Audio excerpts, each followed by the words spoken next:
주식을 단타, 수급, 테마 이 정도로 생각하시는 분들 많습니다.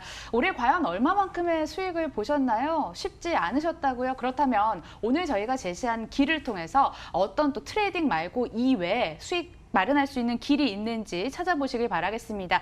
가치투자 1세대 한국투자밸류 자산운용 이채훈 대표 함께합니다. 안녕하세요. 네, 안녕하세요.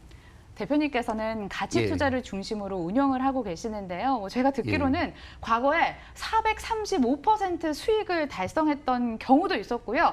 JYP 엔터테인먼트를 4,000원에 담으셨던 그런 또 한국에서 가치 투자로 성공할 수 있는 전략을 보여주고 계신다고 들었습니다. 그래도 생소하신 분들을 위해서 가치 투자에 대해서 한번 얘기를 해주실까요? 예, 사실 이 세상에는 여러 가지 이제 투자 전략이 있을 수가 있는데요. 수백 가지의 기술적 분석과 기본적 분석, 시스템 매매 등이 있겠지만은 우리가 투자에 임하는 자세나 태도 또는 마음가짐으로 봤을 때는 이제 두 가지로 분류를 할 수가 있어요. 첫 번째는 이제 모멘텀 투자라 그래서 소위 그 타이밍을 보고 매매를 하는 거죠. 그러니까 내일 올라갈 주식을 사는 거고 내재 가치와는 이제 큰 상관이 없을 수도 있고요. 왜냐면 아무리 비싸도 이제 더 비싸게 팔면 되는 거고 주식이 떨어질 것 같으면 팔고 올라갈 것 같으면 매수를 하고 어떤 직관, 통찰력, 이런 모멘텀을 보고 투자하는 전략이고요. 네. 이러한 전략은 어떤 감각이 뛰어나신 분은 이런 전략이 맞고요. 왜냐하면 이 세상에 누구한테나 적합한 완벽한 전략은 없거든요. 본인이 운영하는 자금의 성격도 다 다르고 본인의 성향도 다 다릅니다. 그래서 좀 공격적이신 분들은 모멘텀 투자가 맞을 수 있고요. 또 보수적인 분들, 돈을 잃기 싫어하시는 분들은 이제 가치 투자가 맞다고 볼 수 있는 거죠. 가치 투자라고 하는 것은 기본적으로는 실제 그 기업이 갖고 있는 실제 내재 가치와 주식시장에서 거래되고 있는 가격 간에 이제 괴리가 가끔 발생합니다. 때로는 거래가 안 돼서 알려지지 않아서 외국인이 팔아서 일시적인 기업 실적의 악화 또는 유행이나 테마 트렌드에 반해서 움직이거나 시장의 오해, 무관심, 무시 이런 등등 이유 때문에 저평가가 될 수가 있겠죠. 근데 그런 시기에 이제 투자를 해서 그 주식이 이제 널리 알려지고 많은 사람들이 알게 되고 주가가 충분히 올라갔을 때 이제 매도를 하는 전략인데요. 이 전략의 약점은 굉장히 지루하고 좀 외롭고 고통스럽다는 거죠. 코스닥 종목들이 상한가를 치고 올라가는데 내가 가진 가치주는 전혀 움직이지 않고 그래서 이제 이런 경우는 이제 아까도 말씀드렸지만 성격이 맞지 않으면 견디기가 어렵습니다. 그래서 본인한테 맞는 전략을 투자하는 게 좋고요. 반드시 이제 가치 투자가 최상의 전략은 아닙니다. 본인한테 적합한 전략이 이제 가장 최고의 전략이라고 말씀드리고 마지막으로 이제 가치 투자를 한마디로 말씀드리면 헐값에 사서 이제 제값 받고 팔자 이런 전략이고 또 하나 중요한 것은 시장의 어떤 유행이나 어떤 트렌드, 시황, 주가 흐름에 흔들리지 말고 오직 기업의 내재 가치만 보고 투자해야 된다는 게 핵심이라고 볼 수 있습니다. 저희 취지는 나에게 유리한 투자 방법을 찾자가 핵심 요지인 것 같고요. 조금 더 느긋한 투자 방법이 될 것 같습니다. 가치 투자에 대해서 이야기 나눠보고 있습니다. 자, 지금부터는 대표님의 시각을 통해서 시장 전망을 한번 이어가 보도록 하겠습니다. 우리는 폭락장이 있었던 8월도 지나갔고요. 2100선을 다시 한번 돌파했던 9월도 지나갔고요. 10월 시작이 됐습니다. 다시 또 숨을 좀 고르고 있는 상황인데 올해 3개월 정도밖에 남아있지 않은데 하반기 주식시장 한번 전망을 해볼까요? 시장은 지금 그렇게 많이 안정화됐다라고 볼 수는 있어요. 예. 급등락도 많이 줄어들었고요. 하지만 이제 이 모든 위기가 다 사라진 건 아니고 어떤 무역 분쟁 같은 게 하루아침에 정상화될 수는 없기 때문에 좀 지루한 장세를 좀 예상하고 있고요. 근데 지금 밸류에이션 자체가 아시다시피 PBR이 0.85 수준에 와 있는데요. 0.85라는 의미는 실제 그 기업의 가치는 자산 가치보다 낮은 가격에 거래가 된다는 거고요. 그 기업이 갖고 있는 어떤 무형자산, 기술력, 브랜드 밸류가 마이너스에 거래가 되고 있다는 거기 때문에 현저히 저평가돼 있다고 말씀을 드릴 수가 있고요. 과거 사례로 보면 이제 2008년에 리만 사태 때 코스피가 1000포인트가 깨졌었는데요. 그 시점에도 PBR이 한 0.8 정도였습니다. 네. 그러니까 지금 수준은 이제 거의 리만 수준인 거고요. 코스피가 1900포인트까지 갔었죠. 얼마 전에 갔었지만 그 1900이 갔을 때 PBR이 0.8 정도였습니다. 그래서 리만 사태와 같은. 근데 지금 아무리 생각을 해봐도 지금 상황이 과연 그렇게 리만 사태 같은 경제 금융 위기냐라고 하면 그 정도는 아니거든요. 사실은 그때보다는 외환 보유고나 체력이나 이런 면에서 봤을 때는 훨씬 탄탄한 상황이 있기 때문에 지금 1900포인트 정도는 아주 과한 국면이다라고 말씀드릴 수가 있고요. 그렇다 그래서 이렇게 경기가 벌떡 일어나서 코스피가 과거처럼 뭐 2500, 600 가기도 만만치 않다라는 생각입니다. 그래서 향후 장세는 이제 대외 변수가 크게 변하지 않는 이상은 당분간 좀 지루한 1900포인트도 깨지기 쉽지 않고 그렇다고 2200, 300포인트도 가기 쉽지 않은 이런 국면이 좀 지루하게 이어질 걸로 보고 있습니다. 지루한 박스권에 돌입을 했고 주식시장 자체는 현저하게 저평가돼 있다라고 분석을 해주셨습니다.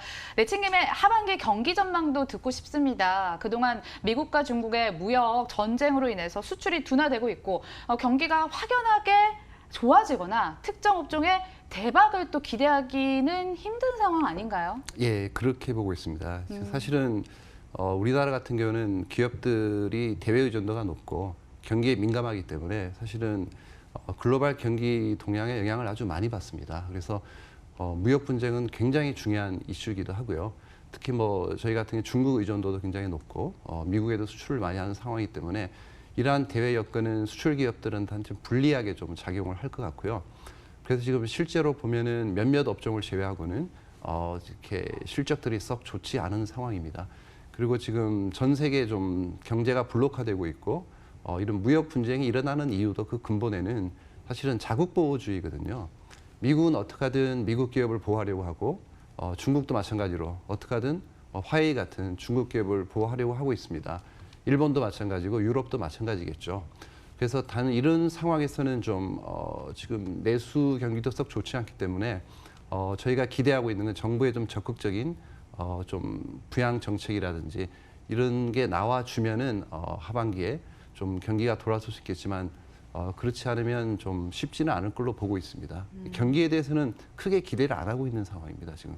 경기도 기대를 안 하고 지루한 시장 상황도 예상을 하고 계시는데 금리도 그럼 짚고 넘어가 보도록 하겠습니다. 금리가 가치 투자의 퍼포먼스에 좌우하는 역할을 할 것인데 지금 같은 저금리 기조가 사실 가치 투자에게 썩 좋은 환경은 아니잖아요. 예, 그렇습니다. 어떻게 예. 보시나요? 원래는 이론적으로 보면은 이제 금리가 낮을수록 주식엔 유리한 겁니다. 이론적으로는. 예. 금리가 예를 들면 뭐 1%면 PR이 100배라는 의미거든요.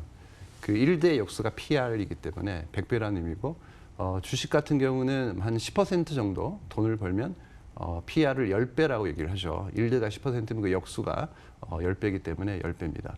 그렇기 때문에 이제 금리가 낮을 경우는 PR이 다소 높아도 주식이 그렇게 비싸 보이지 않고 정당할 수가 있는 거죠. 그러나 이제 성장주를 이제 가치를 평가할 때 주로 금리로 그 할인을 하기 때문에 금리가 낮을 경우는 대부분 이제 성장주가 좀 유리한 국면이고요. 금리가 높아지면 이제 성장주의 밸류에이션이 낮아지기 때문에 가치주가 유리합니다. 그래서 지금 금리만 놓고 보면 좀 가치 투자를 하기에는 썩 좋은 환경 아니다라고 말할 수가 있겠지만은 네. 반대로 오히려 좀 수익률이, 그러니까 이익률이라고 표현을 해야 될 것 같습니다. 이익률이 높은 기업 같은 경우는 저금리에서 더 돋보일 수가 있는 거죠. 어떤 기업이 예를 들면 삼성전자 같은 기업이 1년에 한 30조 정도 평균적으로 이익이 납니다. 작년에 뭐 한 40조 이상 났지만은 올해는 이익이 꽤 줄겠지만 평균적으로 봐서는 한 30조 정도를 번다고 볼 수 있죠. 근데 삼성전자란 주식을 다 사는 데 드는 비용이 약 300조 정도가 비용이 드는데요. 이걸 시가총액이라고 하죠. 근데 300조를 가지고 한 30조를 벌면 연간 10% 정도 이익을 창출하는 사업을 하고 있다고 볼 수가 있죠. 그러나 은행에 예금을 하면 이자율이 뭐 1.3 이 정도밖에 안 되는 거죠. 금리가 낮을 때는 돈을 잘 버는 기업 같은 경우는 더 돋보일 수가 있습니다. 그래서 사실 시장에는 이익률이 한 20% 나오는 기업도 꽤 많거든요. 예를 들면 시가총액이 1,000억인데 1년에 이익이 200억 난다. 그럼 그 회사는 20% 벌고 있는 거죠. 근데 은행에 넣으면 1.5기 때문에 이런 기업들은 이런 쪽에 매수세가 몰리면서 주가가 오르면서 이제 이익률이 떨어져서 자연스럽게 수렴이 되는 상황이 발생되게 됩니다. 그래서 꼭 저금리나 고금리라 그래서 꼭 불리하거나 유리한 건 아니고요. 상황에 따라서 다르지만 지금 상황에서도 따박따박 돈을 잘 벌고 배당을 충분히 줄 수 있는 기업이라면 지금 저금리에서도 굉장히 유리할 수 있는 거죠. 어떤 종목에 투자를 하면 좋을지에 대해 잠시 힌트를 주셨는데 그건 추후에 듣도록 하고요. JYP 엔터테인먼트 이야기로 한번 넘어가 봐야 될 것 같아요. 이걸 4,000원에 담으셨다고 제가 앞서 말씀을 드렸는데 대표님의 발자취를 쫓던 중에 특이사항이 있어서 한번 짚고 넘어가 보도록 하겠습니다. 스캔들로 인해서 하락 추세를 탔던 JYP 엔터테인먼트를 6월장에 담으셨다고 들었습니다. 왜 사셨는지, 지금은 또 어떻게 운영을 하고 예. 계시는지 궁금하거든요. 저희가 애초에 샀을 때도 이제 아무도 관심이 없었을 이제 주가가 4,000원 정도 했을 4,000원이니까요. 때였었고요. 아까도 말씀드렸지만은 이 세상 최고의 주식이라도 그 주가가 충분히 알려주고 인기가 많아서 주가가 많이 올랐다면 이제 아무 의미가 없거든요. 그 주식이 좋지만은 좋은 거를 남들이 잘 모를 때 매수를 해서 널리 알려졌을 때는 좀 이익 실현을 하는 게 맞다라고 생각을 하고 있고요. 그래서 지금 JYP 엔터테인먼트 같은 경우에도 사실 각광을 많이 받았다가 다시 뭐 스캔들이라든지 한일 관계 악화되면서 주가가 크게 빠졌었습니다. 거의 뭐 16,000, 17,000원대까지 갔었죠. 그럴 때는 또 이제 시장의 관심에서 멀어져 있을 때잖아요. 그때는 또 가치 투자의 기회라고 생각을 하기 때문에 저희들은 또 그럴 때 매수를 하고요. 또 지나치게 주식이 오버슈팅할 때는 저희들이 또 뭐 매도를 할 수도 있습니다. 그럼 엔터 산업 자체의 경쟁력은 왜 높다고 생각을 하셨을까요? 사실은 이제 차관을 둔 거는 저희가 이제 중국에 대한 우려를 굉장히 많이 했었어요. 사실은 작년에.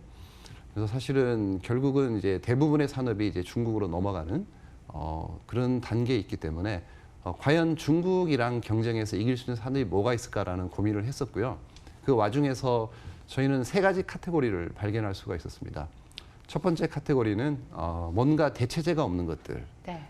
뭐 지구상에 하나밖에 없는 것들이죠. 예를 들면 뭐 원자재 같은 경우도 사실은 한계가 있는 거고요. 자원이 제한돼 있기 때문에. 또 하나는 이제 어떤 컨텐츠. 예를 들면 뭐 드라마라든지 뭐 엔터테인먼트 중에서도 뭐 음원 같은 경우는 예를 들면 우리가 트와이스의 음악을 듣고 싶으면 JYP를 통할 수밖에 없는 거고 뭐 엑소의 음악을 듣고 싶으면 SM을 통할 수밖에 없지 않습니까? 뭐 BTS 같은 경우도 이제 마찬가지고요. 이런 경우 같은 경우는 이제 전 세계 하나밖에 없는 뭐 고유적인 그룹인 거잖아요. 그렇기 때문에 이제 중국에서 이러한 이제 그룹이나 드라마를 제작하기에까지는 시간이 많이 걸릴 거로 보고 있기 때문에 저희들은 이런 쪽은 컨텐츠, 드라마나 이런 K-팝 쪽은 충분히 중국이랑 싸워서 이길 수 있는 경쟁력을 갖추고 있다라고 생각한 거죠. 나머지 두 가지 카테고리는 이제 두 번째는 브랜드인데요. 뭐 세계적으로 유명한 뭐 많은 샤넬이나 뭐 루비통 같은 이제 브랜드가 있겠지만 이런 브랜드는 쉽게 짧은 세월 안에 중국에서 탄생되기 어렵습니다. 그래서 이런 브랜드력이 강한 기업도 선호를 하는데 국내에는 이제 글로벌 브랜드가 이렇게 많지는 않은 상황이고요. 드물긴 하지만 이런 쪽도 네. 좀 보고 있고요. 마지막은 이제 하이테크입니다. 기술력인데요. 중국이 지금 거의 뭐 많이 쫓아왔지만은 아직까지도 이제 갭이 있다고 생각하는 분야들이 몇 개 있겠죠. 특히나 저희는 그 IT 분야에 있어서는 그래도 충분히 특히 뭐 반도체나 이런 장비 부품 소재업에 있어서는 아직까지는 중국과 많은 격차가 있다라고 생각을 하고 있고요. 그래서 국내 이제 IT 기업 중에서도 중국이랑 충분히 경쟁해서 이길 수 있고 중국이 쫓아오기 어려운 기술력을 가진 그런 IT 기업들은 계속 주목하고 있는 상황입니다. 네, 앞으로도 JYP 엔터테인먼트 계속해서 주목을 하실 것 같습니다. 자, 그런가 하면 주주 가치를 높여야 한다는 인식이 형성된 것도 가치 투자에게는 득이 될 것 같습니다. 가치 투자 전도사이신 줄만 알았는데 행동주의에도 날을 세우고 계신다고 들었습니다. 효과가 예. 있던가요? 예, 효과가 있습니다. 그렇게 크지도 않았는데요. 아무래도 지금 사회적인 분위기 자체도 그렇기 때문에 이제 기업들도 신경을 쓸 수밖에 없고요. 배당을 크게 올려주지는 않는데 그래도 한번 얘기를 하면 배당이 올라는 가더라고요. 어느 정도는. 근데 지금 이게 굉장히 중요한 상황인데요.